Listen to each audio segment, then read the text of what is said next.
المصطفى بلغ مقاصدنا واغفر لنا ما مضى يا واسع الكرم يا حبيبي المصطفى بلغ مقاصدنا واغفر لنا ما مضى يا واسع محمد أشرف الأعراب والعجم محمد خير من يمشي على قدمه يا حبيبي المصطفى بلغ مقاصدنا واغفر لنا ما مضى يا واسع محمد سيد الكونين والثقلين والبريقين من أرض ومن عجم يا حبيبي المصطفى بلغ مقاصدنا واغفر لنا ما مضى يا واسع لا يليك رسول الله جاءك بذا الكريم وتجلى باسم منتقم يا حبيبي المصطفى بلغ مقاصدنا واغفر لنا ما مضى يا واسع الكرم اللهم صل وسلم عليكم ورحمة الله وبركاته.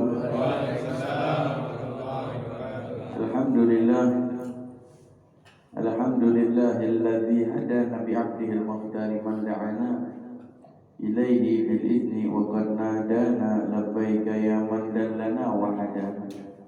Amma ba'd, Allahumma salli wa sallim wa karrim wa 'azzim ala sayyidina Muhammadin al-fatih lima ughliqa wal khatim lima sabaqa an-nasu lil haqqi bil haqq wal hadi ila siratikal mustaqim wa ala alihi wa sahbihi haqqa qadrihi wa miqdarihi al-'azim.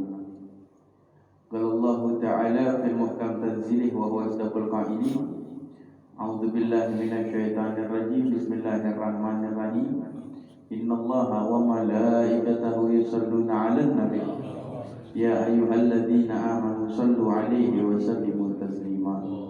Wa qala nabiyyuna Muhammadun sallallahu alaihi wasallam ahabullah lima ya'zukum bih min ni'ami wa ahabun li hubbillah wa ahabu alal baiti li hubbi. Sadaqallah wa sadaqa rasuluhul karim wa nahnu ala dhalika minasy syahidin wa syakirin walhamdulillahi rabbil alamin.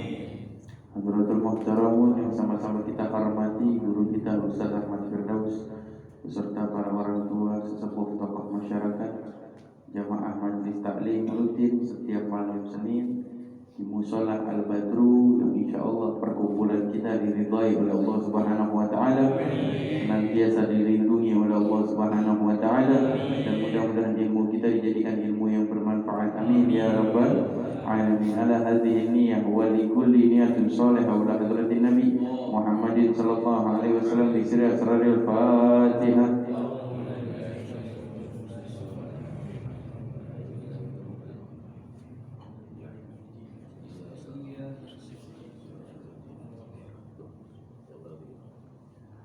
Alhamdulillah, puji syukur kita kehadirat Allah Subhanahu wa taala yang masih mengumpulkan kita di tempat yang insyaallah hadiyatan minnah wazilah wa rahmatan nazilah, tempat yang insyaallah tersambung hidayah dari Allah Subhanahu wa taala, dan juga tempat yang insyaallah diturunkan hujan rahmat dari Allah Subhanahu wa taala.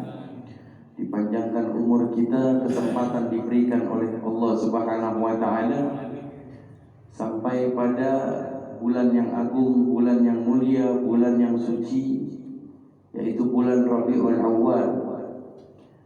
Kita mengenal Nabi kita Nabi Muhammad sallallahu alaihi wasallam, yang mana beliau dilahirkan, diciptakan oleh Allah Subhanahu wa taala pertama kali sebelum ada apapun. Pertama kali diciptakan cahaya Nabi Muhammad sallallahu Itu yang harus kita tahu dulu.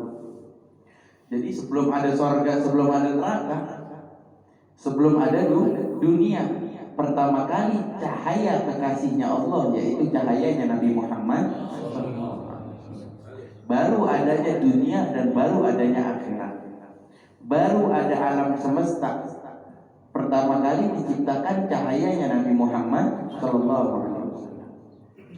Kemudian Allah Subhanahu wa taala mentakdirkan zaman kehidupan Nabi Muhammad. Nah, itu baru.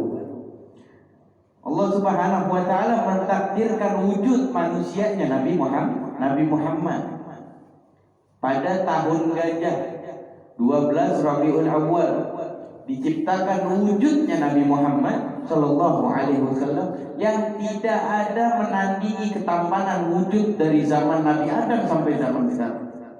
Nggak ada yang menandingi ketampanannya, keelokannya nggak ada yang menandingi. Bahkan penyair Sayyidina Hasan bin Sabit yang sering kita dengar itu syairnya, beliau mengatakan ma ahsanu min kalam taraqatu ayn wa ma ajmal min kalam talidin nisa'u khuliqta mubarra'an min kulli aibin ka'annaka qad khuliqta kama tasya'u. Itu makna yang sangat dalam. Dikatakan yang lebih baik dari engkau aku belum pernah lihat. Tuh, yang lebih baik dari Nabi Muhammad belum pernah aku lihat. Wujudnya, akhlaknya, budi pekertinya, cara bicaranya, cara memandangnya, cara berjalannya yang lebih bagus dari engkau nggak ada. Tuh. Makanya kita salah kalau idolakan selain idola kita adalah Nabi Muhammad sallallahu alaihi wasallam. Nggak ada. Wa ajmal min kalam talidin nisa'u, dan yang lebih elok. Nah, ini bahasanya elok. Bukan lebih ganteng atau lebih cantik, bukan elok. Yang lebih elok dari engkau belum pernah dilahirkan oleh wanita manapun.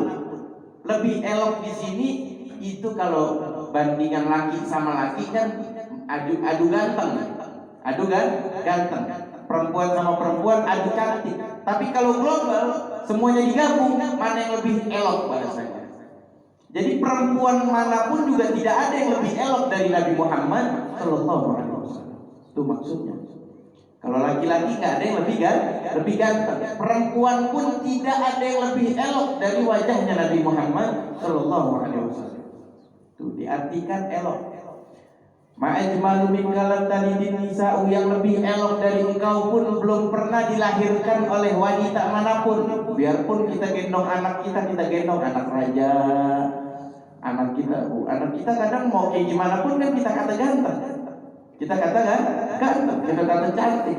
Mau tetangga bilang jelek, mau tetangga bilang jelek, mau bilang ingusan, tetap kita bilang ganteng anak kita. Itu biarpun penilaian kita kepada anak kita itu elok ataupun ganteng, tidak melebihi keelokannya Nabi Muhammad sallallahu alaihi wasallam. Tidak sedikit pun. Dikatakan keelokannya Nabi Muhammad sallallahu alaihi wasallam, kegantengannya Nabi Muhammad sallallahu alaihi wasallam, akan ada yang bilang Nabi Yusuf ganteng. Nabi Yusuf ganteng. Sampai-sampai perempuan lagi ngiris bawang jarinya keiris. Ada Nabi Yusuf lewat, bukan Bang Yusuf, Nabi Yusuf. Bukan Bang Yusuf orang Pertiwi. Ini Nabi Yusuf. Lagi ngiris, ini tangannya kepotong ketika Nabi Yusuf alaihissalam lewat. Itu diprediksikan kegantengannya Nabi Muhammad sallallahu alaihi wasallam ibarat lingkaran. Lingkaran dibelah dua. Yang setengahnya lagi dibelah dua jadi seperempat. Ini seperempat, ini seperempat, yang ini setengah. Nah ini setengah. Setengah itu ketampanan Nabi Muhammad sallallahu alaihi wasallam. Yang setengah dibelah dua itu setengahnya itu milik umat, setengahnya itu milik Nabi Yusuf. Yang dikatakan Nabi Yusuf gantengnya seperti itu masih setengah ketampanan Nabi Muhammad sallallahu alaihi wasallam. Itu masih jauh. Ketampanan Nabi Muhammad sallallahu alaihi wasallam bukan wajahnya doang, cara bicaranya aja. Sayyidina Abu Bakar As-Siddiq aja itu nggak mau lepas 1 jam atau 2 jam waktu ketika dia dalam keadaan bangun berpisah dengan Nabi Muhammad, tidak mau. Pisahnya tidur doang. Pisahnya tidur doang. Selain dari tidur tidak mau pisah dengan Nabi Muhammad Shallallahu Alaihi Wasallam. Ya Abu Bakar, engkau belum makan. Engkau belum makan. Sudah ya Rasulullah. Makan di mana? Dari tadi engkau bersama saya, kata Nabi Muhammad Shallallahu Alaihi Wasallam. Engkau pulang dulu, engkau makan. Ketika diperintahkan suruh pulang, suruh makan, pulanglah Sayyidina Abu Bakar. Nggak ada 5 menit balik lagi. Nggak ada 5 menit balik lagi untuk berjumpa dengan Nabi Muhammad. Apa jawaban Nabi? Aku tidak pernah melihat manusia makan secepat engkau, kata Nabi Muhammad Sallallahu Alaihi Wasallam. Dipercepat, makanya dipercepat untuk apa? Untuk tetap memandang wajah indahnya Nabi Muhammad Sallallahu Alaihi Wasallam. Jadi wajar kalau kita gembira. Wajar kalau kita gembira. Makanya kudu gembira. Kalau udah masuk bulan Rabiul Awal itu wajib kita gembira. Allah saja gembira. Allah gembira. Karena apa?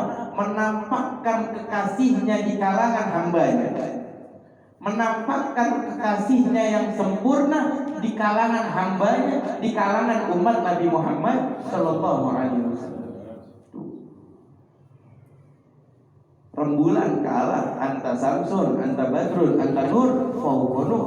Tuh, dalam penyairnya itu dikatakan seperti itu dalam qasidah. Engkau ini ibarat rembulan, engkau ini ibarat cahaya matahari, tapi putus. Engkau cahaya di atas cahaya. Itu Nabi Muhammad. Nah, ini kita berada di dalam bulan Rabiul Awal. Jangan sampai sedikit kita sholawat, karena perjuangan Nabi berat. Perjuangan Nabi berat. Beda sama kita. Kita sekarang Masya Allah dakwah disambut. Disambut. Kita misalkan ngaji disambut dengan apa? Dengan makanan. Pulang bawa tentengan. Ngajar disambut dengan penuh rahmat.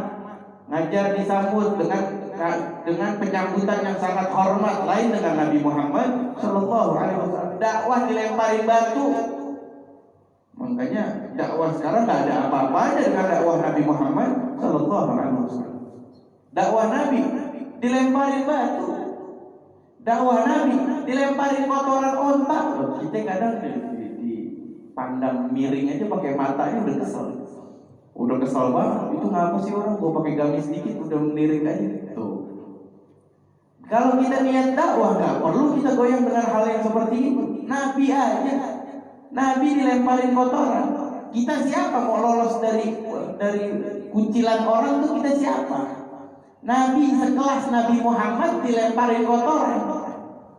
Yang magomnya di atas presiden, magomnya di atas raja, magomnya di atas para anbiya, para malaikat, di bawah Nabi Muhammad. Dakwahnya masih dilemparin kotoran. Tuh, tempat sujud Nabi lagi sholat. Nabi lagi sholat, ada orang Yahudi datang, ditaruhin kotoran onta tempat sujud. Tuh, itu dakwah Nabi Muhammad Sallallahu Alaihi Wasallam.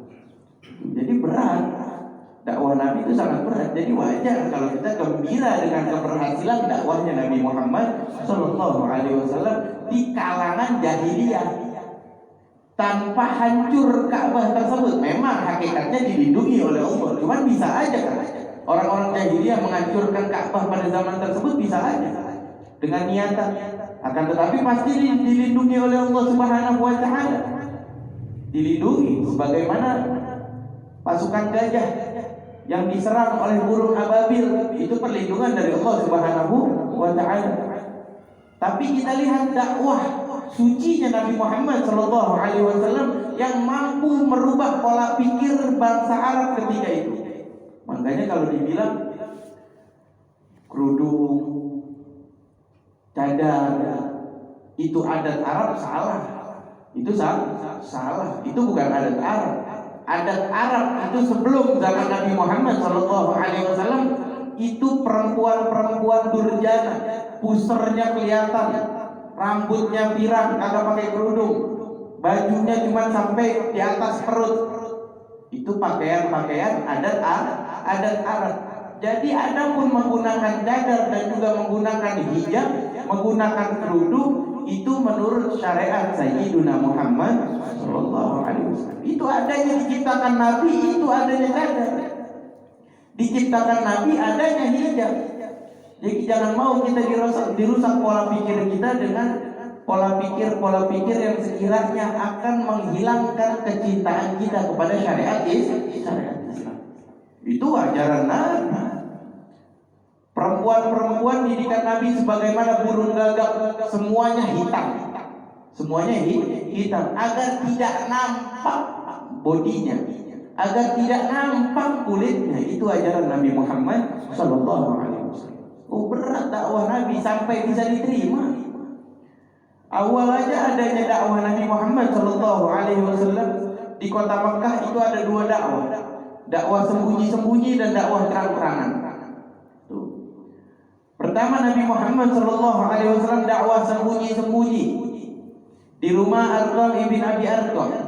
Dikumpulkan para sahabat 1, 2, 3. Yang pertama kali ada Sayyidina Abu Bakar As-Siddiq, ada Sayyidina Ali radhiyallahu anhu, datang juga Sayyidina Utsman bin Affan. Datang para sahabat awalin yang pertama kali masuk Islam, memeluk agamanya Allah melalui Nabi Muhammad sallallahu alaihi wasallam. Kumpul, tutup pintu, kunci.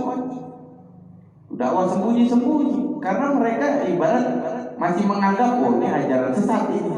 Muhammad sesat. Yang menganggap Muhammad sesat masih mayoritas. Masih mayoritas. Yang datang kepada Nabi, beriman kepada Nabi belum lewat dari 20 orang. Belum lewat dari 20 orang. Dakwah sembunyi-sembunyi. Di rumah Arqam ibn Abi Arqam. Ketika itu ada yang gedor pintu tersebut. Jadi kalau di rumah Arab, di pintu-pintu Arab ini ada lubang kecil yang kacanya itu agak cembung. Jadi dilihat dari luar bisa, dari dalam kagak. Dari dalam bisa lihat keluar, dari luar kagak bisa lihat ke dalam. Itu pasti ada tuh lubang kayak gitu, lubang kecil. Pas diintip Sayyidina Umar bin Khattab, ketakutan semuanya pada takut. Kecuali Nabi Muhammad sallallahu alaihi wasallam. Karena Sayyidina Umar keras, preman pasar pada zamannya. Nggak ada yang bisa mengalahkan kalau berantem duel 1 lawan 1. Nggak ada yang bisa mengalahkan Sayyidina Umar bin Khattab. Ketika itu menotok pintu rumah Arqam ibn Abi Arqam dengan pedang yang telanjang. Dengan pedang yang telanjang, nggak lagi disarungin kata. Kemudian diperintahkan oleh Nabi, iftahu, bukain pintunya. Fa innahu ja'u bil khair.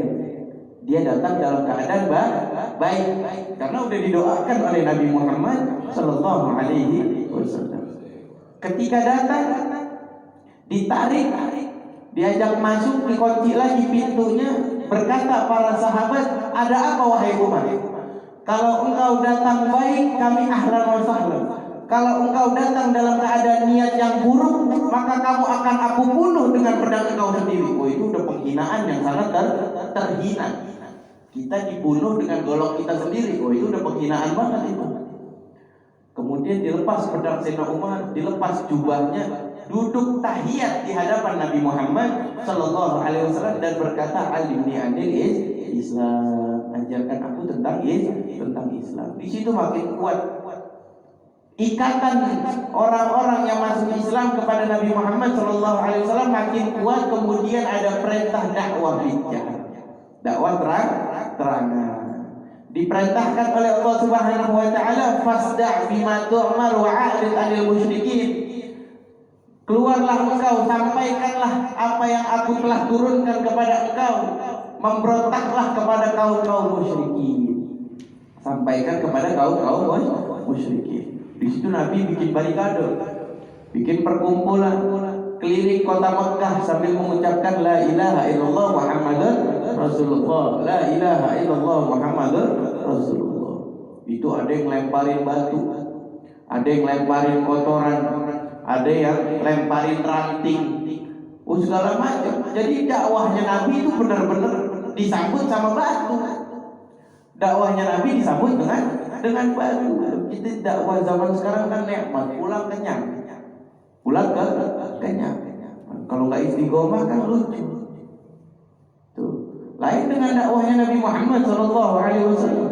Makanya Habib Umar bin Hafid ketika di Singapura, ada yang mengatakan di Singapura, ada yang mengatakan di Malaysia. Ketika sedang dakwah, selesai dakwah, hidangan sepenuh-penuhnya. Yang lain udah mempersilahkan Habibana untuk makan. Tapi Habib Umar malah nangis sekencang-kencangnya. Habib Umar nangis, terseduh-seduh nangisnya. Ketika sudah bisa berbicara, kan kalau nangisnya kencang kagak bisa bicara.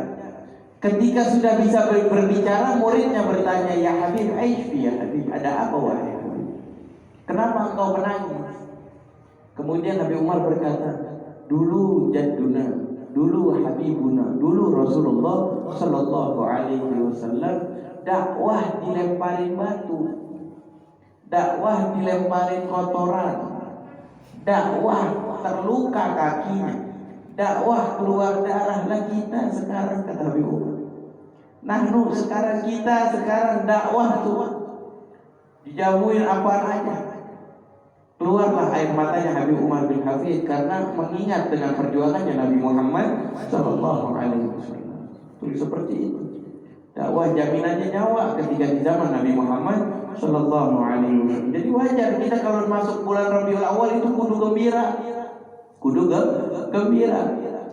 Di kampung kita ada maulid, alhamdulillah. Gak ada maulid, rumah kita baca maulid sendiri. Jangan sampai kagak. Bib, gak bisa baca maulid, setel aja udah maulid. Setel maulid, seenggaknya telinga kita mendengarkan. Tuh, gak bisa baca maulid misalkan, kita setel murotal maulid, kita setel rawi. Oh, sekarang YouTube canggih, apaan sih yang kagak ada di YouTube? Semuanya ada, coba searching. Semuanya ada. Mau lagu dari ujung barat sampai ujung timur, ujung selatan sampai ujung utara, nyari lagu di negara itu pasti ada.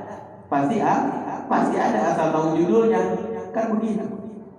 Nah, di maulid di YouTube ada setel. Di rumah kita itu menjadi latihan untuk anak-anak kita juga.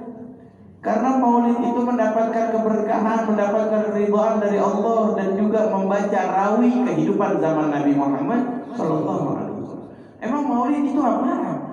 Maulid itu riwayat Nabi, cerita kehidupan zaman Nabi Muhammad Sallallahu Alaihi Wasallam, budi pekerti zaman Nabi Muhammad Sallallahu Alaihi Wasallam, akhlak baik Nabi Muhammad Sallallahu Alaihi Wasallam. Di Simdudurar aja dikatakan wa huwa abu syafi'ul yatimi wal armalah. Nabi Muhammad adalah bapak yang baik untuk para anak yatim dan juga manusia yang baik kepada para janda. Itu Nabi Muhammad Sallallahu Alaihi Wasallam. Perhatiannya lebih kepada anak yatim dan juga kepada para janda. Itu kan akhlak. Berarti rawi itu emang adalah isinya riwayat dan kehidupan budi pekertinya Nabi Muhammad Sallallahu Alaihi Wasallam. Di Simdudurar di akhirnya juga dikatakan, kalau kita ingin merangkum kehidupan Nabi, budi pekerti Nabi, gak bakal cukup pulpen sebanyak-banyaknya, gak bakal cukup. Jadi berapa jilid itu? Saking mulianya Nabi Muhammad Sallallahu Alaihi Wasallam. Di akhir Simdudurar dikatakan sebelum doa, fahasina minni an umsikal a'immatal aglam fi hadzal maqam wa aqra as-salam assalamu alayka ayyuhan nabiyyu wa rahmatullahi wa barakatuh. Fahasina minni. Ini Habib Ali bin Muhammad Al-Habsyi Sahibu Simdudurar mengatakan fahasina minni, apa artinya? Aku tahu diri. Aku tahu diri. Aku tahu malu. Kalau saja aku tidak memegang pulpenku ini, tidak akan sanggup aku menulis seluruh sifat-sifat mulia pada magom ini, yaitu magomnya Nabi Muhammad Sallallahu Alaihi Wasallam. Tidak bakal cukup. Yang namanya kemuliaan Nabi Muhammad Sallallahu Alaihi Wasallam, makanya maulid itu belum semua sifat Nabi Muhammad Sallallahu Alaihi Wasallam. Sebagian aja udah menghadirkan keberkahan kepada setiap umat yang membaca riwayat Nabi Muhammad Sallallahu Alaihi Wasallam, dengan harapan, dengan tujuan kelak di akhirat kita dibangkitkan di bawah benderanya Nabi Muhammad Sallallahu Alaihi Wasallam. Nggak ada Pak bendera di akhirat, bendera organisasi itu kagak ada. Bendera partai kita di akhirat kagak ada. Jadi jangan mati-matian kita membela bendera yang di akhirat kagak ada. Tuh, itu maksudnya. Kita bela yang bendera, yaitu bendera Nabi Muhammad Sallallahu Alaihi Wasallam. Kata Nabi, tidak ada bendera di akhirat kecuali bendera aku, dan semua dari zaman Nabi Adam sampai zaman aku, semua umatnya tahta liwa'i, kata Nabi Muhammad, di bawah bendera aku. Tuh, jadi gak ada satu bendera pun di akhirat selain bendera Nabi Muhammad Sallallahu Alaihi Wasallam. Mudah-mudahan Allah Subhanahu Wa Taala menguatkan iman Islam kita, meningkatkan ketakwaan kita, meningkatkan kecintaan kita, dan mudah-mudahan Allah Subhanahu Wa Taala matikan kita dalam keadaan husnul khatimah, dibangkitkan kita di bawah benderanya baginda Nabi besar Muhammad Sallallahu Alaihi Wasallam. Ala hadhihi niyyah wa likulli nabiyyin salih wa ala hadratin Nabi Muhammadin Sallallahu Alaihi Wasallam bi sirri asraril Fatihah.